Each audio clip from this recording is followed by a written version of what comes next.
ಎಲ್ಲರಿಗೂ ನಮಸ್ಕಾರ. ನೀವೆಲ್ಲ ನಮ್ಮ ಅರಸು ಅಸೋಸಿಯೇಷನ್ ಬೆಂಗಳೂರು ಇದರ ಸ್ಥಾಪಕ ನಿರ್ದೇಶಕರು.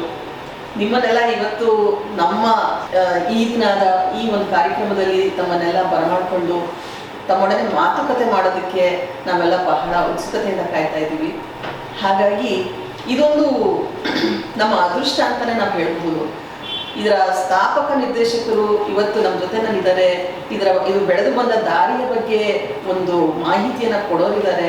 ಇವ್ರನ್ನೆಲ್ಲರನ್ನೂ ಸಹ ನಾನು ಇಲ್ಲಿ ಇರುವ ಎಲ್ಲರ ಪರವಾಗಿ ಮತ್ತು ಪರೋಕ್ಷವಾಗಿ ಎಲ್ಲರ ಪರವಾಗಿಯೂ ಸಹ ನಾನು ಸ್ವಾಗತಿಸ್ತಾ ಇದ್ದೇನೆ. ಪ್ರಪ್ರಥಮವಾಗಿ ನಾನು ಏನು ಹೇಳೋದಕ್ಕೆ ಬಯಸ್ತೇನೆ ಅಂತಂದರೆ, ಯಾಕೆ ಈ ಒಂದು ಕಾರ್ಯಕ್ರಮವನ್ನು ಆಯೋಜಿಸ್ಕೊಂಡಿದ್ದೇವೆ ಅಂತ ಹೇಳಿದ್ರೆ, ಒಂದು ರೀತಿಯಲ್ಲಿ ಒಬ್ಬ ಇತಿಹಾಸ ವಿದ್ಯಾರ್ಥಿನಿಯಾಗಿ ಇತಿಹಾಸದ ಮೌಲ್ಯದ ಬಗ್ಗೆ ಹೇಳಬೇಕು ಅಂತಂದರೆ, ಯಾಕೆ ನಾವು ಇತಿಹಾಸವನ್ನು ತಗೊಳ್ತೇವೆ ಅಂತಂದರೆ, ಯಾವುದು ಮುಂದಿನ ಪೀಳಿಗೆಗೆ ಹೇಳೋದಕ್ಕೆ ಸಾಧ್ಯ ಆಗಿರೋದಿಲ್ಲ ಅದು ಇತಿಹಾಸದ ಪುಟಗಳು ಹೇಳ್ತಾ ಬರುತ್ತೆ. So there is a saying with regard to definition of history ಅಂತ ನಾವು ಹೇಳಿದಾಗ, what memory is to man, history is to mankind ಅಂತ ಹೇಳ್ತೇವೆ.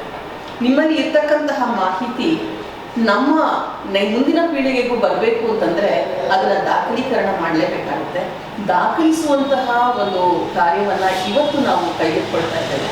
ಹಾಗಾಗಿ ಆ ಒಂದು ಇತಿಹಾಸದ ಪುಟಗಳಿಗೆ ನೀವು ಕೊಡ್ತಕ್ಕಂತಹ ಮಾಹಿತಿ ಸಾರಾಸಗಟಾಗಿ ಅದನ್ನು ಸಂಗ್ರಹಿಸೋದಕ್ಕೆ ನಾವು ಪ್ರಯತ್ನ ಪಡ್ತಾ ಇದ್ದೇವೆ.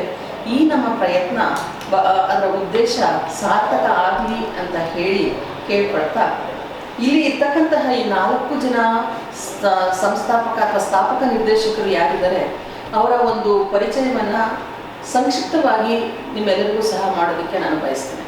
ಪ್ರಪ್ರಥಮವಾಗಿ ಶ್ರೀಮಾನ್ ಜಯಪ್ರಕಾಶ್ ಅರಸ್, ಎನ್ ಜಯಪ್ರಕಾಶ್ ಅರಸ್ ಅವರಿದ್ದಾರೆ. ಇವರು ಮೂಲತಃ ವೃತ್ತಿಯಲ್ಲಿ ಇಂಜಿನಿಯರ್ ಆಗಿದ್ದರು. ಇವರು ಮೈಸೂರು ಇಂಜಿನಿಯರಿಂಗ್ ವರ್ಕ್ಸ್ ಅಂತ ಹೇಳಿ ಅಲ್ಲಿ ಅವರದೇ ಆದಂತಹ ಒಂದು ಸ್ವಂತ ಉದ್ಯಮದಲ್ಲಿ ತೊಡಗಿದ್ರು. ಅದರ ನಂತರ ತಿಮ್ಮರಾಜರ್ಸ್ ಅವರಿದ್ದಾರೆ. ಇವರು BHELನಲ್ಲಿ ಕೆಲಸದಲ್ಲಿದ್ದರು. ಈಗ ನಿವೃತ್ತ ಜೀವನವನ್ನು ನಡೆಸ್ತಾ ಇದ್ದಾರೆ. ಹಾಗೆಯೇ ಅವರ ಪಕ್ಕದಲ್ಲಿ ಇರ್ತಕ್ಕಂತಹ GS ಪುಟ್ಟರಾಜರ್ಸ್ನವರು, ಅವರು ITI ಇದರಲ್ಲಿ ಫ್ಯಾಕ್ಟ್ರಿಯಲ್ಲಿ ವರ್ಕ್ ಮಾಡ್ತಾಯಿದ್ರು. ಹಾಗೆಯೇ ಅವರ ಪಕ್ಕದಲ್ಲಿ ಇರ್ತಕ್ಕಂತಹ ಶ್ರೀಮಾನ್ PV ಕೃಷ್ಣಯ್ಯರ್ಸ್ ಅವರು ಕಿರ್ಲೋಸ್ಕರ್ನಲ್ಲಿ ವರ್ಕ್ ಮಾಡ್ತಾಯಿದ್ರು. ಅದರ ಒಂದು ಉದ್ಯೋಗದಲ್ಲಿದ್ದರು. ಕಿರ್ಲೋಸ್ಕರ್ ಉದ್ಯಮದಲ್ಲಿ ಅವರು ಉದ್ಯೋಗಿಯಾಗಿದ್ದರು. ಇವರೆಲ್ಲರೂ ಸಹ ಆಗಿನ ಕಾಲದಲ್ಲಿ ಯಾವ ಒಂದು ಹುಮ್ಮಸ್ಸಿನಿಂದ ಈ ತರಹದ ಒಂದು ಸಂಘವನ್ನು ಸ್ಥಾಪಿಸೋದಕ್ಕೆ ಆಸೆ ಪಟ್ಟರು ಅಂತ ಕೇಳೋದಕ್ಕೆ ನಾವೆಲ್ಲರೂ ಸಹ ಉತ್ಸುಕರಾಗಿದ್ದೇವೆ. ಯಾರೇ ಒಂದು ಸಂಘ ಆಗಲಿ ಅಥವಾ ಯಾವುದೇ ಒಬ್ಬ ವ್ಯಕ್ತಿ ನಾಯಕನಾಗಿ ಮೂಡಬೇಕಾದ್ರೆ ಅದಕ್ಕೆ ಒಂದು ಬ್ಯಾಕ್ಗ್ರೌಂಡ್ ಅಂತಕ್ಕಂಥದ್ದು ಇದ್ದೇ ಇರುತ್ತೆ. ಪೂರ್ವಭಾವಿಯಾಗಿ ಏನೋ ಒಂದು ರೀತಿಯಾದಂತಹ ಒಂದು ಕಾರ್ಯ ನಡೆದಿರುತ್ತೆ. ಯಾಕೆ ಅಂತಹ ಭಾವನೆ ಬಂತು, ಯಾತಕ್ಕೋಸ್ಕರ ನೀವೆಲ್ಲರೂ ಈ ತರಹ ಒಂದು ಸಂಘವನ್ನು ಸ್ಥಾಪಿಸೋದಕ್ಕೆ ಆಸೆ ಪಟ್ರಿ, ಇದನ್ನು ನಾವು ಕೇಳೋದಕ್ಕೆ ಮುಂಚೆ ನಾನು ಹೇಳೋದು ಏನು ಅಂತಂದರೆ, ಅವತ್ತಿನ ದಿವಸ ನೀವು ಸ್ಥಾಪನೆ ಮಾಡಿದಾಗ ಇಷ್ಟು ದೊಡ್ಡದಾಗಿ ಈ ಸಂಘ ಬೆಳೆಯುತ್ತೆ ಅಂತಕ್ಕಂತಹ ಒಂದು ಉದ್ದೇಶ ನಿಮ್ಮಲ್ಲಿ ಇತ್ತ ಅನ್ನೋದು ಸಹ ತಿಳ್ಕೊಳ್ಳೋದಕ್ಕೆ ನಾವು ಉತ್ಸುಕರಾಗಿದೆ, ಕೇಳೋದಕ್ಕೆ ಆಸಕ್ತಿ ಇದೆ. ಪ್ರಪ್ರಥಮವಾಗಿ ಬೆಂಗಳೂರಿನಲ್ಲಿ ಇಂತಹ ಒಂದು ಸಂಘವನ್ನು ಸ್ಥಾಪಿಸಬೇಕು ಅಂತಕ್ಕಂತಹ ಒಂದು ಆಲೋಚನೆ ಯಾವಾಗ ಹುಟ್ಕೊಳ್ತು? ಕಿರ್ಲೋಸ್ಕರ್ ಕಾರ್ಖಾನೆಯಲ್ಲಿ ಕೆಲಸ ಮಾಡ್ತಿದ್ದಾಗ ಮತ್ತು ಕೆಲವಾರು ಫಂಕ್ಷನ್ಗಳು ನಾವು ನೋಡ್ತಾ ಇದ್ದಾಗ ನಮ್ಗನ್ನಿಸ್ತು, ಕೆಲವಾರು ಜನಾಂಗದವರು ಕೆಲವಾರು ಇದನ್ನು ಏನಪ್ಪ ಅಂತಂದರೆ ಅಸೋಸಿಯೇಷನ್ಗಳು ಮಾಡಿಕೊಂಡು ಕೆಲವಾರು ಇದನ್ನೆಲ್ಲ ಫಂಕ್ಷನ್ಗಳೆಲ್ಲ ಮಾಡ್ತಾ ಇದ್ದಾಗ ನಮಗೆ ಅನ್ನಿಸ್ತು, ಆವಾಗ ನಮ್ಮ ಜನಾಂಗದವರು ಸಾಕಷ್ಟು ಬೆಂಗಳೂರಲ್ಲಿ ಬಂದು ನೆಲೆಸಿದ್ರು.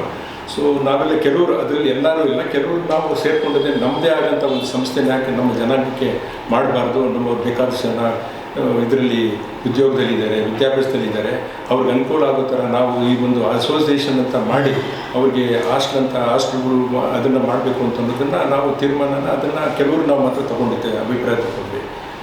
ಆಮೇಲೆ ಇದನ್ನು ಪ್ರಾರಂಭ ಮಾಡೋದಕ್ಕೋಸ್ಕರ ಕೆಲವರು ಪ್ರಯತ್ನ ಪಟ್ಟರು, ಕೆಲವರು ಟೈಮ್ನಲ್ಲಿ ಅದು ಕಾರ್ಯಗತವಾಗಲಿಲ್ಲ. ತದನಂತರ 2ನೇ ಸತಿನೂ ಕೂಡ ಅದು ಕಾರ್ಯಗತವಾಗಲಿಲ್ಲ. 3ನೇ ಸತಿ ಹಿರೀಕರೆಲ್ಲ ಸೇರಿಕೊಂಡಿದ್ದೇನೆ ಸಭೆ ಸೇರಿ ಒಂದು ನಮ್ಮ ದೇವರಾಜೇಶ್ನವರು ಮುಖ್ಯಮಂತ್ರಿಗಳಾಗಿದ್ದಾಗ ಅವ್ರನ್ನ ಭೇಟಿಯಾಗಿ ನಮ್ಮ ಒಂದು ನಮ್ಮ ಜನಾಂಗಕ್ಕೆ ಬ್ಯಾಂಗ್ಳೂರಿನಲ್ಲಿ ಹಾಕೊಳ್ಳಿ, ಇಡೀ ಇದರಲ್ಲಿ ಹಾಕ್ಕೊಳ್ಳಿ, ನಮ್ಮ ಮಹಾರಾಜರ ದೇಶನ ಆಳಿದ್ದಾರೆ, ಮತ್ತು ದೇವರಾಜನವರು ಕೂಡ ಇದು ನಮ್ಮ ಕರ್ನಾಟಕನ ಆಳಿದ್ದಾರೆ. ನಮ್ಮ ಜನಾಂಗಕ್ಕೆ ಒಂದು ಹಾಸ್ಟ್ ಅನ್ನೋದು ನಮ್ಮ ಒಂದು ಇದಿಲ್ಲ, ನಮ್ಮ ಸಂಸ್ಥೆಗೆ ಏನೂ ಇಲ್ಲ. ಅದರಿಂದ ನಾವು ಯಾತಕ್ಕೆ ನಾವು ನಿಮ್ಮನ್ನು ಅದು ಸ್ಟಾರ್ಟ್ ಮಾಡೋದಕ್ಕೆ ಪ್ರಯತ್ನ ಪಟ್ವಿ. ಆವಾಗ ಅವ್ರನ್ನ ಅಪ್ರೋಚ್ ಮಾಡಿದಾಗ ಈ ಒಂದು ಸಂಸ್ಥೆಗೆ ಮಾಡೋದಕ್ಕೆ ಅವ್ರನ್ನ ನಾವೆಲ್ಲ ಹೋಗಿ ಸೇರಿದ್ದೇನೆ ಇದರಲ್ಲಿ ರಿಕ್ವೆಸ್ಟ್ ಮಾಡಿಕೊಂಡಾಗ ಅವರು ಮತ್ತು ಅವರ ಒಂದು ಮುಖೇನ ನಮಗೆ ಜಾಗನ 3-4 ಕಡೆ ಅದನ್ನು ಅವರು ತೋರಿಸಿದಾಗ ಅದರಲ್ಲಿ ನಮ್ಮ ಹಿರೀಕರಾದಂಥ ಎಚ್ ಸಿ ಕೃಷ್ಣೇಶ್ನವರು 3 ಜಾಗದಲ್ಲಿ ಮೊದಲನೇದಾಗಿ ಕಾರ್ಡ್ ರೋಡಲ್ಲಿ ಒಂದು ಜಾಗ ತೋರಿಸಿದ್ರು. ಎರಡನೇದು ಬಂದುಬಿಟ್ಟಿದ್ದಾನೆ ಇನ್ನೊಂದು ಕಡೆ ಅದು ಕೊಡಗೇಹಳ್ಳಿ ಅಂಶ ಲಗ್ಗೇರಿನಲ್ಲಿ. 3ನೇದು ಬಂದು ಇಲ್ಲಿ ನಮ್ಮ ಅಸೋಸಿಯೇಷನ್ ಈ ಜಾಗ ನಾವೇನಿದ್ದೀವಿ ಆ ಜಾಗನ ತೋರಿಸಿದ್ರು. ಅದರಲ್ಲಿ ಈ ಜಾಗನ ಸಿಟಿಗೆ ಹತ್ತಿರವಾಗಿದೆ, ಕಾರ್ಪೊರೇಷನ್ಗೆ ಹತ್ತಿರವಾಗಿದೆ, ಎಲ್ಲದಕ್ಕೂ ಅನುಕೂಲ ಆಗಿದೆ. ಅದರಿಂದ ಇಲ್ಲಿ ಸ್ಟಾರ್ಟ್ ಮಾಡೋಣ ಅಂತ ಅಂದ್ಬಿಟ್ಟು ಆವಾಗ ಈ ಒಂದು ಇದನ್ನು ಸ್ಟಾರ್ಟ್ ಮಾಡೋದಕ್ಕೆ ಪ್ರಯತ್ನ ಪಟ್ವಿ. ಆವಾಗ ಕೆಲವರು ಸಹಕಾರಗಳು ತೆಗೆದುಕೊಂಡ್ವಿ. ಈ ಜಾಗ ಬಂದ ಇತಿಹಾಸವನ್ನ ನೀವು ಪ್ರಸ್ತಾಪ ಮಾಡಿದ್ವಿ, ಬಹಳ ಸಂತೋಷ. ಒಳ್ಳೆ ಪ್ರೈಮ್ ಲೊಕೇಶನಲ್ಲಿ ಈ ಜಾಗ ಇದೆ. ಇದನ್ನ ನೀವು ಆ 3 ಜಾಗಗಳಲ್ಲಿ ಇದನ್ನ ನೀವು ಶಾರ್ಟ್ ಲಿಸ್ಟ್ ಮಾಡಿ ತಗೊಂಡಿದ್ದು ಖಂಡಿತವಾಗಿಯೂ ಈಗಿನ ಒಂದು ಸಂಘ ಇರ್ತಕ್ಕಂಥ ಎಲ್ಲ ಸಂಘದ ಸದಸ್ಯರು ಸಹ ನಿಮಗೆ ಚಿರಋಣಿಗಳಾಗಿರ್ತೀವಿ ಅಂತ ಹೇಳೋದಕ್ಕೆ ಬಯಸ್ತೀನಿ. ಈಗ ಒಂದು ಪ್ರಶ್ನೆ, ಈ ಜಾಗ ಬಂದ ನಂತರ ಈ ಸಂಘ ಸ್ಥಾಪನೆ ಆದ ರೀತಿ ಹೇಗೆ, ಇಲ್ಲಿ ಹೇಗೆ ಪ್ರಾರಂಭ ಆಯಿತು? ಈ ಜಾಗನ 99 ವರ್ಷ ಲೀಸ್ಗೆ ಇದನ್ನು ನಾವು ತಗೊಳ್ಳೋದಕ್ಕೆ ಅನುಕೂಲ ಆಯಿತು. ಅಂದರೆ ನಾವು ಗೌರ್ಮೆಂಟಿಂದ, ನಾವು ಕಾರ್ಪೊರೇಷನಿಂದ ಈ ಜಾಗನ ಪಡೆಯೋದಕ್ಕೆ ಅನುಕೂಲ ಆಯಿತು. ಬಟ್ ಇದು ಮೊದಲು ಅವಾಗ ಈ ಜಾಗದಲ್ಲಿ ಏನು ಬಿಲ್ಡಿಂಗ್ ಇರಲಿಲ್ಲ, ದೊಡ್ಡ ಅಂದರೆ ಅಳತೆ ಬಂದ್ಬಿಟ್ಟಿದ್ದಾನೆ. ಮಿಲ್ಲನ್ ಟ್ಯಾಂಕ್ ಬಂಡ್ ಆವರಣದಲ್ಲಿ ನಂಬರ್ 8 185 + 175 + 130 + 40 ಎಲ್ಲ ಸೇರಿ 15,300 ಚದರಡಿ ನಿವೇಶನವನ್ನು ಕಾರ್ಪೊರೇಷನ್ ವತಿಯಿಂದ 99 ವರ್ಷ ಲೀಸ್ ಮೇಲೆ ಪಡೆಯಲಾಯಿತು. ಸೊ ಅದಾದ ನಂತರ ನಾವು ಈ ಜಾಗವನ್ನು ನಾವು ತೆಗೆದುಕೊಂಡಿದ್ವಿ. ಇದನ್ನು ಜಾಗದಲ್ಲಿ ನಾವು ಇದು ನಮ್ಮ ಜನಾಂಗಕ್ಕೆ ಕಟ್ಟೋದಕ್ಕೆ ಪ್ರಯತ್ನ ಪಡಬೇಕಾದ ಸಂದರ್ಭದಲ್ಲಿ ಆವಾಗ ನಮ್ಮ ದೇವರಾಜನವರ ಮುಖ್ಯಮಂತ್ರಿಗಳಾದಂಥ ದೇವರಾಜನವರ ದಿವಂಗತ ದೇವರಾಜನವರ ಮಗಳಾದಂಥ ಚಂದ್ರಪ್ರಭಾ ಅವರು ಮತ್ತು ಚಿಕ್ಕಮ್ಮಣ್ಣವರ ಸಹಾಯದಿಂದ ಅವ್ರ ಮುಖೇನ ಈ ಒಂದು ಸಂಸ್ಥೆಯನ್ನು, ಆದರೆ ಪಕ್ಕದಲ್ಲಿ ಒಂದು ಬಿಲ್ಡಿಂಗ್, ಹಳೆ ಬಿಲ್ಡಿಂಗ್ ಇದೆಯಲ್ಲ, ಅದನ್ನು ಅವ್ರ ಕಾಲದಲ್ಲಿ ಅದು ನೆರವೇರಿತು ಅಂತ ನಾನು ಹೇಳೋದಕ್ಕೆ ಇಷ್ಟಪಡ್ತೀನಿ. ಸೊ ಅವ್ರ ಪೀರಿಯಡಲ್ಲಿ ಅವರೇನೆ ಜವಾಬ್ದಾರಿ ತೆಗೆದುಕೊಂಡು ಅವರೇನೆ ಆ ಬಿಲ್ಡಿಂಗ್ನ ಕಂಪ್ಲೀಟ್ ಮಾಡಿದ್ರು. ಅವಾಗ ಇವರ ಒಂದು ಚಂದ್ರಪ್ರಭು ಅವರ ಅಧ್ಯಕ್ಷತೆಯಲ್ಲಿ ಆ ಒಂದು ಕಟ್ಟಡ ಕಂಪ್ಲೀಟ್ ಆಯಿತು ಅನ್ನೋದಕ್ಕೆ ನಾನು ಹೇಳಿ. ಇದರಲ್ಲಿ ದೇವರಾಜಸ್ನವರು ಮುಖ್ಯಮಂತ್ರಿಗಳಾಗಿ ಎಷ್ಟು ಪ್ರಧಾನ ಪಾತ್ರ ವಹಿಸಿದರೆ, ಅವರ ಧರ್ಮಪತ್ನಿಯಾಗಿ ಶ್ರೀಮತಿ ಚಿಕ್ಕಮಣ್ಣಿ ದೇವರಾಜಸ್ನವರು ಸಹ ಇದಕ್ಕೆ ಸರಿಸಮಾನವಾಗಿ ನಿಂತಿದ್ದಾರೆ ಅಂತಕ್ಕಂತಹ ಮಾಹಿತಿ ಅದ್ಭುತವಾಗಿದೆ. ಹಾಗೆಯೇ ಅವರ ಮಗಳಾದಂತಹ ಶ್ರೀಮತಿ ಚಂದ್ರಪ್ರಭಾರವರು ಸಹ ಈ ಒಂದು ಜನಾಂಗದ ಸಂಸ್ಥೆಯನ್ನು ಕಟ್ಟುವಲ್ಲಿ ಎಷ್ಟರ ಮಟ್ಟಿಗೆ ಅವರು ಭಾಗವಹಿಸಿದ್ದಾರೆ ಅನ್ನೋಂಥ ಮಾಹಿತಿಯನ್ನು ತಾವು ಕೊಟ್ಟಿದ್ದೀರಾ, ಧನ್ಯವಾದಗಳು. ಹೇಗೆ ಆ್ಯಕ್ಚುಲಾಗಿ ಈ ಸಂಘ ಸ್ಟಾರ್ಟ್ ಆಯಿತು? ಯಾಕೆಂತಂದರೆ ಈ ಸಂಘ ಅಂತ ನಾವು ತಗೊಂಡಾಗ, ನಮ್ಮ ಜನಾಂಗದ ಈ ಒಂದು ಸಂಘ ಅಂತ ನಾವು ತಗೊಂಡಾಗ ಮೈಸೂರಿನಲ್ಲಿ ಆಗಲೇ ಒಂದು ನಮ್ಮ ಅರಸು ಸಮುದಾಯದ ಒಂದು ಸಂಘ ಇದೆ, ಮೈಸೂರು ಸಂಘ ಇದೆ.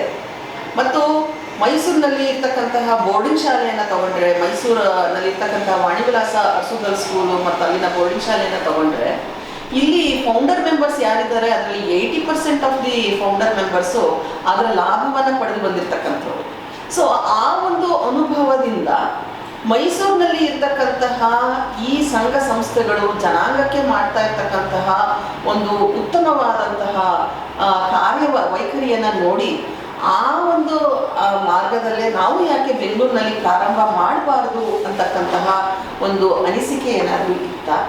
ಅಥವಾ ಇಲ್ಲಿ ಬೆಂಗಳೂರಿಗೆ ಅನೇಕ ಜನ ಕೆಲಸದ ಮೇಲೆ ಬಂದಿರತಕ್ಕಂತಹ, ಅಂದರೆ ರೀಲೊಕೇಟ್ ಆಗಿರ್ತಕ್ಕಂತಹ ಅನೇಕ ಅರಸು ಜನಾಂಗದ ಅಂದಿನ ಯುವಶಕ್ತಿ ಅಥವಾ ಅಂದಿನ ಪ್ರತಿಭೆಗಳು ಇಲ್ಲಿ ನಾವು ಒಂದು ಸಂಘಟನೆ ಆಗಬೇಕು ಅಂತಕ್ಕಂತಹ ಒಂದು ಐಡಿಯಾ ಏನಾದರೂ ಇತ್ತ?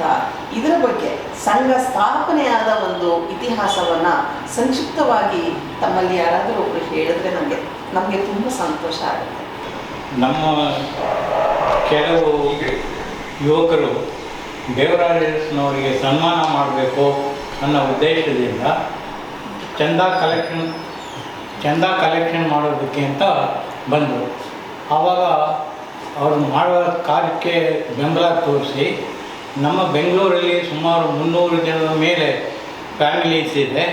ಅವರ ಅನುಕೂಲ ಮತ್ತು ಅವರ ಕ್ಷೇಮಾಭಿವೃದ್ಧಿಗೆ ಒಂದು ಅಸೋಸಿಯೇಷನ್ನ ಮಾಡಿದ್ರೆ ಒಳ್ಳೆಯದು ಅಂತ ಹೇಳಿದ ಮೇಲೆ ಆವತ್ತಿಂದ ಸ್ಟಾರ್ಟ್ ಆಯಿತು ಈ ಅಸೋಸಿಯೇಷನ್ ಫಾರಮ್ ಮಾಡೋದಕ್ಕೆ. ಅಸೋಸಿಯೇಷನ್ ಫಾರಮ್ ಮಾಡೋದಕ್ಕೆ ಮೇಯ್ನ್ ಮೈಸೂರಲ್ಲಿರೋ ಅಸೋಸಿಯೇಷನ್ ಅವರನ್ನು ಸಹ ಇನ್ವೈಟ್ ಮಾಡಿದ್ಮೇಲೆ ಅವರ ಅಭಿಪ್ರಾಯದಲ್ಲಿ ಅವರು ಅಸೋಸಿಯೇಷನ್ ಫಾರಮ್ ಮಾಡಿ ನಾವು ರಿಜಿಸ್ಟ್ರೇಷನ್ ಮಾಡೋದಿಲ್ಲ ಅಂತ ಹೇಳಿದ್ರು. ಅದರಿಂದ ಬೇರ್ಪಟ್ಟು ಇದು ರಿಜಿಸ್ಟ್ರೇಷನ್. ಆಮೇಲೆ ಇವರು ಎಚ್ ಜಿ ಗೋಪಾಲರಾಜೇಶ್ನವ್ರ ಮನೆಯಲ್ಲಿ ನಾವು ಸಭೆ ಸೇರಿ ಒಂದು ಸಂಘ ಸ್ಥಾಪನೆ ಮಾಡಬೇಕಂತ ತೀರ್ಮಾನ ಮಾಡಿದ್ರು.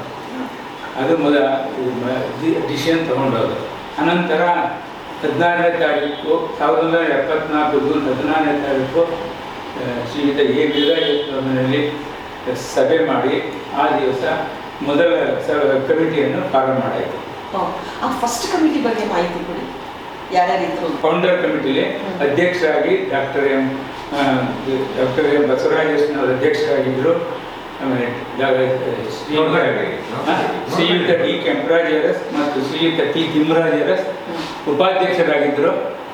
ಆಮೇಲೆ ಶ್ರೀಯುತ ಎ ವೀರರಾಜೇಶ್ವರರು ಕಾರ್ಯದರ್ಶಿಯಾಗಿದ್ದರು. ಶ್ರೀ ಬಿ ಕೆ ಶ್ರೀನಿವಾಸ ಅರಸ್ ಮತ್ತು ಶ್ರೀ ಪಿ ವಿ ಕೃಷ್ಣ ಅರಸರವರು ಜಂಟಿ ಕಾರ್ಯದರ್ಶಿಯಾಗಿದ್ದರು. ಶ್ರೀ ಎಂ ಎನ್ ಜಯಪ್ರಕಾಶ್ ಅರಸ್ ಖಜಾಂಚಿಯಾಗಿದ್ದರು. ಆಮೇಲೆ ನಮ್ಮ ಮೊದಲ ಕಾರ್ಯನಿರ್ವಾಹಕ ಸಮಿತಿಯ ಸದಸ್ಯರಾಗಿ G S Puttarajas, K L Lingarajas, K C Devarajas, B Subrahmanyarajas, M P Nanjarajas, S C Krishnayas ಮತ್ತು ಬಿ ಪುಟ್ಟರಾಜಸ್ ಇವರುಗಳು ಸದಸ್ಯರಾಗಿದ್ದರು. ಎಷ್ಟು ಅದ್ಭುತವಾಗಿದೆ ನೋಡಿ. ಆ ಫಸ್ಟ್ ಕಮಿಟಿನಲ್ಲಿ ಇದ್ದಂತಹ ಕಾರ್ಯಕಾರಿ ಸಮಿತಿಯ ಸದಸ್ಯರಲ್ಲಿ 4 ಜನರು ಇದ್ದಾರೆ ಇವತ್ತಿನ ದಿವಸ ನಮ್ಮ ಜೊತೆಯಲ್ಲಿ. It's something really very interesting. ಅವತ್ತಿನ ದಿವಸ ನೀವು ಕಾರ್ಯಕಾರಿ ಸಮಿತಿನಲ್ಲಿ ಸದಸ್ಯರಾಗಿ ಇದ್ದಾಗ ಯಾವ ರೀತಿಯಾಗಿ ನೀವು ಈ ಸಂಘವನ್ನು ಹೇಗೆ ಪರಿಕಲ್ಪನೆ ಮಾಡಿಕೊಂಡ್ರಿ, ಹೇಗೆ ನಡೆಸಬೇಕು ಅಂತ ಹೇಳಿ ಯೋಚನೆ? ಬೆಂಗಳೂರಿನಲ್ಲಿರೋ ಎಲ್ಲ ಹಸುಗಳು ಒಂದು ಕಡೆ ಸೇರಬೇಕು, ಒಬ್ರಿಗೊಬ್ಬರು ಪರಿಚಯ ಆಗಬೇಕು ಮತ್ತು ಇಲ್ಲಿ ಇರತಕ್ಕಂಥ ಹಸುಗಳಿಗೆ ಈ ಸಂಘದಿಂದ ಏನಾದರೂ ಒಂದು ಉತ್ತೇಜನ ಮಾಡಬೇಕು. ಇಲ್ಲಿರೋ ಸಂಘದ ಮಕ್ಕಳುಗಳಿಗೆ ಅವ್ರಿಗೆಲ್ಲ ಒಂದು ಉತ್ತೇಜನ ಕೊಡಬೇಕು ಅನ್ನೋ ಉದ್ದೇಶದಿಂದ ಇಲ್ಲಿ ಸಂಘನ ಸ್ಥಾಪನೆ ಮಾಡಬೇಕು. ಇಲ್ಲಿ ಎಲ್ಲ ದೊಡ್ಡ ದೊಡ್ಡ ವ್ಯಕ್ತಿಗಳೆಲ್ಲ ಇದ್ದರು. ಅವರೆಲ್ಲ ಸೇರಿ ಇದು ಮಾಡಬೇಕು ಅಂತ ತೀರ್ಮಾನ ಮಾಡಿದ್ದಾರೆ. ಅದರ ಪ್ರಕಾರ ನಾವುಗಳೆಲ್ಲ ಮೆಂಬರ್ ಆಗಿದ್ದು ನಾವು ಮನೆಗೆ ಹೋಗಿ ಸದಸ್ಯರನ್ನ ಸದಸ್ಯತ್ವ ಮಾಡಿ ದುಡ್ಡು ಕಲೆಕ್ಷನ್ ಮಾಡಿ ಎಲ್ಲ ಒಂದು ಏನೂ ಇರಲಿಲ್ಲ, ಝೀರೋ ಇತ್ತು. ಫೈನಾನ್ಷಿಯಲಿ ಏನೂ ಇರಲಿಲ್ಲ. ಅದನ್ನೆಲ್ಲ ಕ್ರೋಢೀಕರಣ ಮಾಡಿ ಒಂದು ಬಿಲ್ಡಿಂಗ್ ಅಂತ ಮಾಡಿ ನಾನು ತಿಳಿದ ಹಾಗೇನೆ ನಾನು ಚಿಕ್ಕವಳಿದ್ದಾಗ ನನಗೆ ನೆನಪಿದ್ರೆ ₹3 ಚಂದ ಕಲೆಕ್ಟ್ ಮಾಡ್ತಾ ಇದ್ರಿ. ಸೊ ₹3 ಇಷ್ಟು ದೊಡ್ಡದಾದ ಒಂದು ಸಂಘ, ಒಂದು ಕಟ್ಟಡವನ್ನು ಕಟ್ಟೋದಕ್ಕೆ ಸಾಧ್ಯ ಆಗಿದೆ ಅಂದರೆ ಅದರ ಹಿಂದೆ ಎಷ್ಟು ನಿಮ್ಮ ಪರಿಶ್ರಮ ಇದೆ ಅನ್ನೋದು ಸಹ ನಾವು ಇಲ್ಲಿ ತಿಳ್ಕೊಬೇಕಾಗುತ್ತೆ. ಸೊ ಆ ಒಂದು ನಿಟ್ಟಿನಲ್ಲಿ ನಾನು ಒಂದು ಪ್ರಶ್ನೆ ಏನು ಕೇಳಬೇಕು ಅಂದರೆ, ಮೈಸೂರು ಸಂಘಕ್ಕೂ ಬೆಂಗಳೂರಲ್ಲಿ ಸ್ಥಾಪನೆ ಆದಂತಹ ಈ ಒಂದು ಸಂಘಕ್ಕೂ ಏನಾದರೂ ಸಂಬಂಧ ಇತ್ತಾ? ಅವ್ರನ್ನೂ ಕರೆಸಿ ಮಾತಾಡೋದು. ಅವ್ರು ರಿಜಿಸ್ಟರ್ ಮಾಡೋಣ ಅಂದ್ಮೇಲೆ ಅವ್ರು ಈಗ ಸ್ವಲ್ಪ ದಿವಸದಲ್ಲಿ ಹೋದ ವರ್ಷನ ಈಗ ರಿಜಿಸ್ಟರ್ ಮಾಡ್ಕೊಂಡಿದ್ದಾರೆ. ನಾವು ರಿಜಿಸ್ಟರ್ ಮಾಡ್ತೀವಿ ಅಂತ ನಾವು ಸಪ್ರೇಟಾಗಿ ಕಮಿಟಿನೂ ಆಗಿತ್ತು. ನಾವು ಸಪ್ರೇಟ್ ರಿಜಿಸ್ಟ್ರೇಷನ್ಸ್ ಎಲ್ಲ ಮಾಡ್ಕೊಂಡೆ. ಸೊ ಎರಡು ಕಡೆಗೆ ಮೆಂಬರ್ಗಳು ಆಗ್ಬೋದು ಅಂತ ಅವಕಾಶ ಎರಡು ಕಡೆ ಮೆಂಬರ್ ಆಗ್ಬೋದು. ಅದೇ ₹3 ಸದಸ್ಯತ್ವ ಮತ್ತು ಲೈಫ್ ಮೆಂಬರ್ಗೆ ₹200 ಅಂತ ಫಿಕ್ಸ್ ಆಗಿದೆ. ಆಮೇಲೆ ಇನ್ನು ಇದು ನಮಗೆ ಸಭೆ ಸೇರೋಕ್ಕೆ ಕಮಿಟಿ ಮೆಂಬರ್ಸ್ಗಳು ಸೇರೋಕ್ಕೂ ಜಾಗ ಇರಲಿಲ್ಲ. ಎಲ್ಲ ಕಮಿಟಿ ಮೆಂಬರ್ ಮನೆಯಲ್ಲಿ ಮೀಟಿಂಗ್ ಮಾಡಿ ಅಲ್ಲಿ ಎಲ್ಲ ಮೀಟಿಂಗ್ ಮಾಡ್ತಾಯಿದ್ದು. ಹಾಗೂ ಗೀತಾ ಮಂದಿರದಲ್ಲಿ ಸುಮಾರು ದಿವಸ ಅಲ್ಲಿ ಮೀಟಿಂಗ್ ಮಾಡ್ತಾಯಿದ್ದು. ಬೆಂಗಳೂರು ಅಸೋಸಿಯೇಷನ್ನಲ್ಲಿ 2 ಕಟ್ಟಡ ಇದೆ. ಒಂದು ಹಳೆ ಕಟ್ಟಡ, ಇನ್ನೊಂದು ಹೊಸದಾಗಿ ನಿರ್ಮಾಣ ಆಗಿರ್ತಕ್ಕಂಥ ಕಟ್ಟಡ.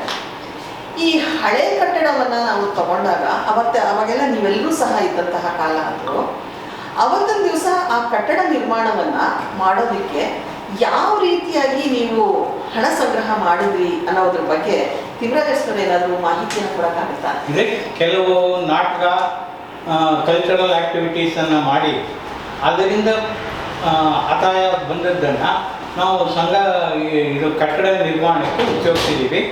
ಮೇಜರ್ ಚಂದ್ರಪ್ರಭಾ ಅರಸು ಮತ್ತು ಶಶಿಕಲಾ ಅರಸು ಎ ವೀರರಾಜನವರ ಮುಖಾಂತರದಿಂದ ಕೆಲವು ದಾನಿಗಳಿಂದ ದುಡ್ಡನ್ನು ಕಲೆಕ್ಟ್ ಮಾಡಿ ಅದನ್ನು ಮುಂದುವರಿಸಿ ಕಂಪ್ಲೀಟ್ ಮಾಡಿದ್ವಿ. ಕಂಠೀರವ ಸ್ಟೇಡಿಯಂನಲ್ಲಿ ಯೇಸುದಾಸ್ ಅವರಿಂದ ಇದು ಸಂಗೀತ ಕಾರ್ಯಕ್ರಮ ಇಟ್ಕೊಂಡು ಅಲ್ಲೂ ಫಂಡ್ ಕಲೆಕ್ಟ್ ಮಾಡಿದ ಕಂಠೀರವ ಸ್ಟೇಡಿಯಂ. ಒಂದು ನಾಟಕ ಯಾವುದೋ ಒಂದು ಕನ್ನಡ ರಾಮಾಯಣ ಅದರ ಹೆಸರು ಮಾಡ್ತಾರೆ. ಒಂದು ನಾಟಕ BL ಅವರು ಮಾರಿಸ್ ವೀರರಾಜ್ ಅವರೆಲ್ಲ ಸೇರಿ BL ಅವರು ಏನು ಬಸವರಾಜ ಅವ್ರದ್ದು ಒಂದು ನಾಟಕದ ಗ್ರೂಪ್ ಇತ್ತು. ಮತ್ತು ಅವ್ರದ್ದು ಅವರು ಒಂದು 2-3 ಸಾರಿ ನಾಟಕಗಳನ್ನು ಮಾಡಿ ಅದರಿಂದ ಕಲೆಕ್ಷನ್ ಮಾಡಿದ್ರು. ಆಮೇಲೆ ಫಿಲಮ್ನಲ್ಲಿ ಬೆನಿಫಿಟ್ಸ್ ಮಾಡಿ ಅದರಲ್ಲಿ ಎಲ್ಲ ದುಡ್ಡು ಕಲೆಕ್ಟ್ ಮಾಡಿದ್ವಿ. ಈ ಸಂಘ ಸ್ಥಾಪನೆ ಆದಂತಹ ಆ ಕಾಲಘಟ್ಟದಲ್ಲಿ ನಿಮ್ಮ ದೇವೋದ್ದೇಶ ಮೈಸೂರಿನ ಒಂದು ಮಟ್ಟಕ್ಕೆ ಅಲ್ಲಿ ಇರ್ತಕ್ಕಂತಹ ಒಂದು boarding school, Vanivilasa girls school, ಅಲ್ಲಿರೋ ಬೋರ್ಡಿಂಗ್ ಹೋಗು ಇವೆಲ್ಲವನ್ನು ತಗೊಂಡಾಗ ಅಂತಹದೇ ಒಂದು ಮಾದರಿಯಲ್ಲಿ ಬೆಂಗಳೂರಿನಲ್ಲೂ ಈ ಗ್ರಾಮೀಣ ಅರಸುಗಳಿಗೆ ಒಲಿತ ಆಗ್ಬೇಕು ಅಂತ ಹೇಳಿ ಈ ಸಂಘವನ್ನ ಹುಟ್ಟು ಹಾಕಿದ್ದು ಏನಾದ್ರು ಉದ್ದೇಶ ಇತ್ತ ನಿಮ್ಮಲ್ಲಿ? ಹೌದು, ಖಂಡಿತ ಇತ್ತು. ಯಾಕೆಂದ್ರೆ ಅಲ್ಲಿಂದ ಬಂದ ಮಕ್ಕಳಿಗೆ, ಅರಸು ಜನಾಂಗದ ಮಕ್ಕಳಿಗೆ ಈ ಯಾವ ಆಶ್ರಯವೂ ಇರಲಿಲ್ಲ. ಅದನ್ನ ಮಾಡಬೇಕು, ಅವ್ರಗಳಿಗೆ ಅನುಕೂಲತೆ ಮಾಡಿಕೊಡ್ಬೇಕು. ಯಾಕೆಂದ್ರೆ ಇಲ್ಲಿ ಸುಮಾರು 300 ಫ್ಯಾಮಿಲಿ ಬೆಂಗಳೂರಲ್ಲಿ ಇರೋದ್ರಿಂದ ಅಲ್ಲಿಂದ ಬಂದ ಮಕ್ಕಳಿಗೆ ಅಥವಾ ಇಲ್ಲಿ ಬಡ ವಿದ್ಯಾರ್ಥಿಗಳಿಗೆ ಏನಾದರೂ ಸಹಾಯ ಮಾಡಬೇಕು ಅನ್ನೋ ಉದ್ದೇಶ ಇತ್ತು. ಮೇನ್ ಉದ್ದೇಶ ಈಗಲೂ ಇದೆ. ಅದನ್ನು ಫುಲ್ಫಿಲ್ ಮಾಡೋಕ್ಕೆ ಇವರು ಸಾಧ್ಯ ಆಗಿಲ್ಲ. ಈಗ ಒಂದು ಬೇಸ್ಮೆಂಟ್ ಅಲ್ಲಿ ರೆಡಿ ಆಗಿದೆ. ಅದನ್ನು ಮುಂದುವರಿಸ್ಕೊಂಡು ಹೋದ್ರೆ ಬಹಳ ಸಂತೋಷ. ರೂಮ್ಗಳು ಕಟ್ಸ್ಬೇಕು ಅಂತ ಮಾಡಿತ್ತು, ಸಾಧ್ಯ ಆಗಿಲ್ಲ. ಸೊ ಇದನ್ನ ಮುಂದಿನ ನಮ್ಮ ಈ ಪೀಳಿಗೆಯಲ್ಲಾದ್ರೂ ನಾವು ಮಾಡಕ್ಕಾಗುತ್ತಾ, ಫುಲ್ಫಿಲ್ ಮಾಡಕ್ಕಾಗುತ್ತಾ ಈ ದೇವೋದ್ದೇಶವನ್ನ ಅಂತ ಹೇಳಿ ಅದನ್ನ ಬರ್ಮಾಡ್ಕೊಳ್ತೀವಿ. ನಿಮ್ಮ ಉದ್ದೇಶವನ್ನ ನಾವು ಸಹ ಆ ಒಂದು ಏನ್ ಪರಿಕಲ್ಪನೆ ನಿಮ್ಮಲ್ಲಿದೆ ಅದನ್ನ ಕಿಂಚಿತ್ತಾದ್ರೂ ನಾವು ಮಾಡೋದಕ್ಕೆ ಸಾಧ್ಯ ಆಗುತ್ತಾ ಅಂತ ಹೇಳಿ ಈ ಪೀಳಿಗೆಯಲ್ಲಿರ್ತಕ್ಕಂಥ ನಾವುಗಳು ಅದನ್ನ ಖಂಡಿತವಾಗ್ಲೂ ಗಮನಕ್ಕೆ ತಗೊಳ್ತೇವೆ. ಆ ಟೈಮ್ನಲ್ಲಿ ನಮಗೆ ನಮ್ಮ ಕಮಿಟಿ ಜೊತೆ ಕಮಿಟಿ ಇಲ್ಲದೆ ಯಾರ್ಯಾರು ಸಹಾಯ ಮಾಡಿದ್ರು ಅವ್ರನ್ನ ನೆನ್ಕೊಳ್ಳೋದು ಒಳ್ಳೆಯದು. ಖಂಡಿತ ಹೇಳಿ ಅವರು ಒಬ್ಬರು ಶ್ರೀಯುತ RN ದೇವರಾಜಸ್ ಅಂತ, ಶ್ರೀಯುತ BT ಶಂಕರರಾಜಸ್, ಶ್ರೀಯುತ MR ವೀರರಾಜಸ್, CB ಬಸವರಾಜಸ್, CRS ವೀರರಾಜಸ್, N ಸುಬ್ರಹ್ಮಣ್ಯರಾಜಸ್, B ಪುಟ್ಟರಾಜಸ್, BP ಮಲ್ಲರಾಜಸ್, DC ಮಲ್ಲರಾಜಸ್, ಮತ್ತೆ SC ಕೃಷ್ಣ ಕಮಿಟಿ ಇವರೆಲ್ಲ ಬಂದು ನಮ್ಗೆ ಸಹಾಯ ಮಾಡ್ತಾರೆ. ಹೆಸರುಗಳು ಮರ್ತೋಗಿದ್ರು ಏನ್ ಪರವಾಗಿಲ್ಲ.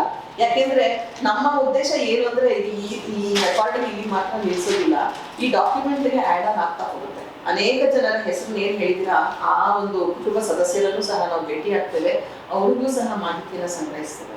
ನಿಮ್ಗೆ ಬಹಳ ನೆನಪಿಗೆ ಬರ್ತಕ್ಕಂತಹ, ನಿಮ್ಮ ಅನುಭವಕ್ಕೆ ಬರ್ತಕ್ಕಂತಹ, ಸಂಘಕ್ಕೆ ನಿಮ್ಮನ್ನ ಆ ಅನುಭವಕ್ಕೆ ಸಂಬಂಧಪಟ್ಟ ಹಾಗೆ ಯಾವಾದ್ರೂ ಶ್ಲಾಘನೀಯ ನೆನಪು ನಿಮ್ಮಲ್ಲಿ ಇಲ್ಲ? ಇಲ್ಲಿ ಲೈಬ್ರರಿ ಮಾಡಬೇಕು ಅಂತ ಅಂದ್ಬಿಟ್ಟು ಹೇಳಿ ಮನಸ್ಸು ಮಾಡಿ ನಮ್ಮ ಹುಡುಗರಿಗೆ ಅನುಕೂಲ ಆಗಲಿ ಅಂತ ಹೇಳಿದ ಮೇಲೆ ನಮ್ಮ ಜನಾಂಗದ ಕೆಲವರು ಎಲ್ಲ ಪುಸ್ತಕಗಳನ್ನು ದಾನ ಮಾಡಿದ್ರು.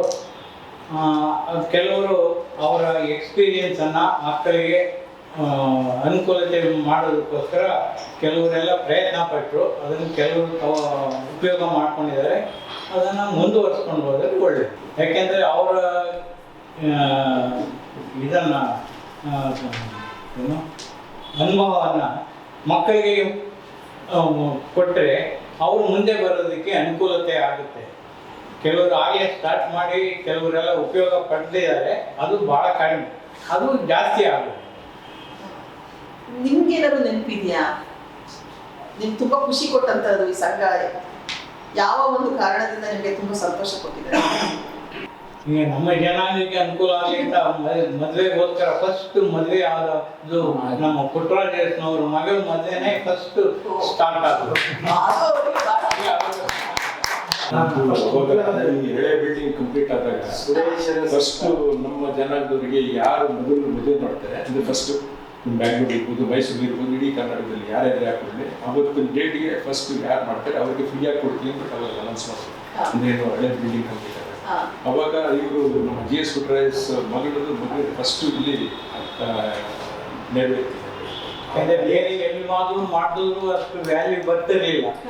ನಮ್ಮ ಅಸೋಸಿಯೇಷನ್ ಬಿಲ್ಡಿಂಗ್ ಅಲ್ಲೇ ಮೊದಲು ಮಾಡಬೇಕು ಅಂತ ಮಾಡಿದ ಅವ್ರ ಮಗಳು ಸುಂದರಿ ಕೃಷ್ಣೇಶ್ ಅವರೆಲ್ಲ ಇತ್ತು. ಅದರಲ್ಲೂ ಒಂದು ಬಹಳ ವಿಶೇಷವಾದದ್ದು ಅಂತಂದ್ರೆ ಅಂತಾರಾಷ್ಟ್ರೀಯ ಖ್ಯಾತಿಯನ್ನು ಹೊಂದಿರತಕ್ಕಂತಹ ಸುರೇಶ್ ಅರಸ್ ಅವರು ಅವರ ಅಳಿಯನಾಗಿ ಬಂದಂತಹ ಒಂದು ವಿವಾಹ ಅದು. ನಮ್ಮ ಈ ಬಿಲ್ಡಿಂಗ್ ಆಗೋಕ್ಕೆ ಮುಂಚೆನೆ ನಮ್ಮ ಫಸ್ಟ್ ಗ್ರಾಜುಯೇಟ್ಸ್ಗೆ ಆನರ್ ಮಾಡಿದ್ರು. ಇದು ಕೆನರಾ ಬ್ಯಾಂಕ್ ಹಾಲಲ್ಲಿ ಆನರ್ ಮಾಡಿದ 13 ಜನಕ್ಕೆ ಆನರ್ ಮಾಡಿದ್ರು. ಶ್ರೀಯುತ ಕೆ ಬಸವರಾಜ ಅಧ್ಯಕ್ಷತೆ ವಹಿಸಿದ್ರು. ಅದು ಒಂದು ಸ್ಮರಣೀಯ ಫಸ್ಟ್ ನಾವು ಆನರ್ ಮಾಡಿದ್ರು ಗ್ರಾಜುಯೇಟ್ಸ್. ಆಮೇಲೆ ಇದು ಕಾಲೇಜ್ ಎಜುಕೇಶನ್ ಫಂಡ್ ಮಾಡೋದಕ್ಕೆ ಕೆಲವರೆಲ್ಲ ಮುಂದೆ ಬಂದು ಅವ್ರು ಕೊಟ್ಟಿದ ಮೇಲೆ ಎಜುಕೇಶನ್ ಫಂಡ್ ಸ್ಟಾರ್ಟ್ ಮಾಡಿ ಸ್ಟಾರ್ಟ್ ಮಾಡಿದ್ರೆ ದಾನಿಗಳಿದ್ದಾರೆ. ಸೊ ಆ ಒಂದು ಮಾಹಿತಿ ಏನ್ ಹೇಳ್ತಾ ಇದ್ದೀರಾ, ಎಜುಕೇಶನ್ ಕಡೆಗೆ ಅಂದ್ರೆ ಶಿಕ್ಷಣದ ಕಡೆಗೆ ಹೆಚ್ಚಿನ ಒಂದು ಮುತುವರ್ಜಿ ವಹಿಸಿ ನಮ್ಮ ಸಂಘ ತನ್ನ ಸಮುದಾಯದ ತನ್ನ ಜನಾಂಗದ ಮಕ್ಕಳುಗಳನ್ನ ಅವರ ಶಿಕ್ಷಣ ಕ್ಷೇತ್ರದಲ್ಲಿ ಅವರನ್ನ ಉತ್ತೇಜಿಸೋಸ್ಕರ ಈ ತರಹ ಒಂದು ಸ್ಕಾಲರ್ಶಿಪ್ ಆಗಲಿ ಮೆರಿಟ್ ಅವಾರ್ಡ್ ಆಗಲಿ ಕೊಡಬೇಕು ಅಂತ ಹೇಳಿ ಆ ದೈವೋದ್ದೇಶದಿಂದ ಅವತ್ತೊಂದು ದಿವಸ ನೀವು ಪ್ರಾರಂಭ ಮಾಡಿರ್ತಕ್ಕಂತಹದ್ದು ಇವತ್ತಿಗೂ ನಡ್ಕೊಂಡು ಬರ್ತಾ ಇದೆ. ಸೊ ಅದರ ಮೂಲ ಉದ್ದೇಶದಲ್ಲಿ ಈ ಒಂದು ಅಂಶ ಇರೋದನ್ನ ನೋಡಿದ್ರೆ ನಿಜಕ್ಕೂ ಗಮನಾರ್ಹವಾದಂತಹ ಅಂಶ ಅಂತ ಹೇಳೋದಕ್ಕೆ ಇಷ್ಟಪಡ್ತೇವೆ.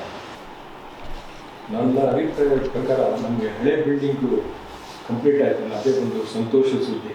ಯಾಕೆಂದರೆ ಅದಕ್ಕೆ ಭಾಳ ಅಂದರೆ ನಾವು ₹100 ಕಲೆಕ್ಟ್ ಮಾಡ್ತಾ ಇದ್ದಿಲ್ಲ, ಅದರಿಂದ ಅದು ನಮಗೆ ಸಾಕಷ್ಟು ಹೆಲ್ಪ್ ಆಗಿಲ್ಲ. ಜನಗಳನ್ನ ಮೆಂಬರ್ಶಿಪ್ ಮಾಡೋದಕ್ಕೆ ನಮಗೆ ಅನುಕೂಲ ಆಯಿತು. ಪ್ರತಿ ತಿಂಗಳು ನಮ್ಮ ಇವರು ಲಿಂಗರಾಜೇಶ್ವರಿ ಅವರು KSRTC ಪ್ರತಿಯೊಂದು ಮನೆಗೆ ಹೋಗಿ ಪ್ರಭಾವತಿ ಇರ್ಬೋದು ಇದೆಲ್ಲ ಕಲೆಕ್ಟ್ ಮಾಡ್ತಾಯಿದ್ರು. ಬಟ್ ಆದರೆ ಈ ಬಿಲ್ಡಿಂಗ್ನ ನಮ್ಮ ಇವರು ಚಂದ್ರಪ್ರಭು ಇರ್ಬೋದು, ಲಿಂಗರಾಜೇಶ್ವರಿ ಇರ್ಬೋದು, ಶಶಿಯವರು ಇರ್ಬೋದು, ಚಿಕ್ಕಮಂಡಿಯವರು ಇರ್ಬೋದು, ಆ ಪೀರಿಯಡ್ನಲ್ಲಿ ಯಾರು ಸಹಕಾರ ಇಲ್ಲದೇ ಆ ಒಂದು ಹಳೆ ಬಿಲ್ಡಿಂಗ್ನ ನಮಗೆ ಅದನ್ನು ಪೂರ್ಣ ಆಗೋದಕ್ಕೆ ಅವಕಾಶ ಮಾಡಿಕೊಟ್ರು. ಅದೇ ನಮಗೆ ಅತಿಶಯವಾಗಾಯಿತು. ಎರಡನೇದೇನು ಅಂತಂದರೆ ನಾವು ಡಿಫ್ರೆನ್ಷಿಯೇಟ್ ಮಾಡಿಲ್ಲ ಮೈಸೂರಿನವರು ಬೆಂಗಳೂರಿನವರು ಅಂತ. ಬೆಂಗಳೂರಿನಲ್ಲಿ ಇರ್ತಕ್ಕಂಥದ್ರಿಂದ ನಮಗೊಂದು ಇದು ನೆಲೆ ಬೇಕು ಅನ್ನೋದಕ್ಕೋಸ್ಕರ ಆ ಜಾಗನ ನಿಮ್ಮ ಇವರಿಂದ ಪಡೆದಿದ್ದಾಯಿತು. ಅವ್ರು ಕೂಡ ಅದನ್ನು ಸಹಕಾರ ಕೊಟ್ಟು ಈ ಜಾಗನ ಇದೇ ಸರಿಯಾದ ಪ್ಲೇಸು ಕಾರ್ಪೊರೇಷನ್ಗೆ ಹತ್ರ ಇದೆ, ಎಲ್ಲದಕ್ಕೂ ಅನುಕೂಲ ಆಗುತ್ತೆ ಅಂದ್ಬಿಟ್ಟು. ಸೊ ಅದೊಂದು ನಮಗೆ ಆ ಬಿಲ್ಡಿಂಗ್ ಆಗೋದ್ರಿಂದ ನಮ್ಗೆ ಖುಷಿಗೆ ಸಿಕ್ತು. ತದನಂತರದಿಂದ ಮುಂದುವರಿಯೋದಕ್ಕೆ ಯಾವ ಜಾಗ ಕೂತ್ಕೊಳ್ಳೋಕೆ ಒಂದು ಜಾಗ ಸಿಗ್ತಲ್ಲ. ಅದಕ್ಕೆ ಮುಂಚೆ ಇವರು ಗೀತಾ ಮಂದಿರದಲ್ಲಿ ಸೇರ್ತಾ ಇದ್ವಿ. ಅಲ್ಲಿ ಇವರ ಮನೆ ಎದುರುಗಡೆನೆ ಗೀತಾ ಮಂದಿರ ಅಂದ್ರೆ ಕೃಷ್ಣನ ದೇವಸ್ಥಾನ ಇತ್ತು. ಅಲ್ಲಿ ₹10 ಕೊಡ್ಬೇಕು. ಅಲ್ಲಿ ಅಧ್ಯಕ್ಷರು ನಮಗೆ ಪರಿಚಯ ಇದ್ರು. ಅವಾಗ ನಮಗೆ ಮೀಟಿಂಗ್ ಸೇರಕ್ಕೆ ಎಲ್ಲೂ ಜಾಗ ಇರಲಿಲ್ಲ. ಅಲ್ಲಿ ಭೇಟಿ ಆಗ್ತೀವಿ. ಅವ್ರನ್ನ ಪರ್ಮಿಷನ್ ತಗೊಂಡು ಮಂತ್ಲಿ ನಾವು ಅಲ್ಲಿ ಮೀಟಿಂಗ್ ಕಂಡಕ್ಟ್ ಮಾಡ್ತಾ ಇದ್ವಿ. ಸುಮಾರು ವರ್ಷಗಳಲ್ಲಿ ಮೀಟಿಂಗ್ ಈ ಬಿಲ್ಡಿಂಗ್ ಆಗೋದು ಅಲ್ಲಿ ಸೇರಿ ನಂತರ ಆಮೇಲೆ ಇವಾಗ ಫಸ್ಟ್ ರಿಜಿಸ್ಟ್ರೇಷನ್ ನಮ್ಮ ಏವಿರಾಜೇಶ್ವರ ಮನೆಯಲ್ಲಿ ಸಂಘ ಸ್ಥಾಪನೆ ಆಯಿತು. ಬೇರೆ ಜಾಗ ಇರಲಿಲ್ವಲ್ಲ, ಅಲ್ಲಿ ಸ್ಟಾರ್ಟ್ ಆದ್ಮೇಲೆ ಆಮೇಲೆ ಹೀಗೆ ನಮ್ಮ ಮುಂದಕ್ಕೆ ಹೋಗೋದಕ್ಕೆ ಅನುಕೂಲ ಆಯಿತು.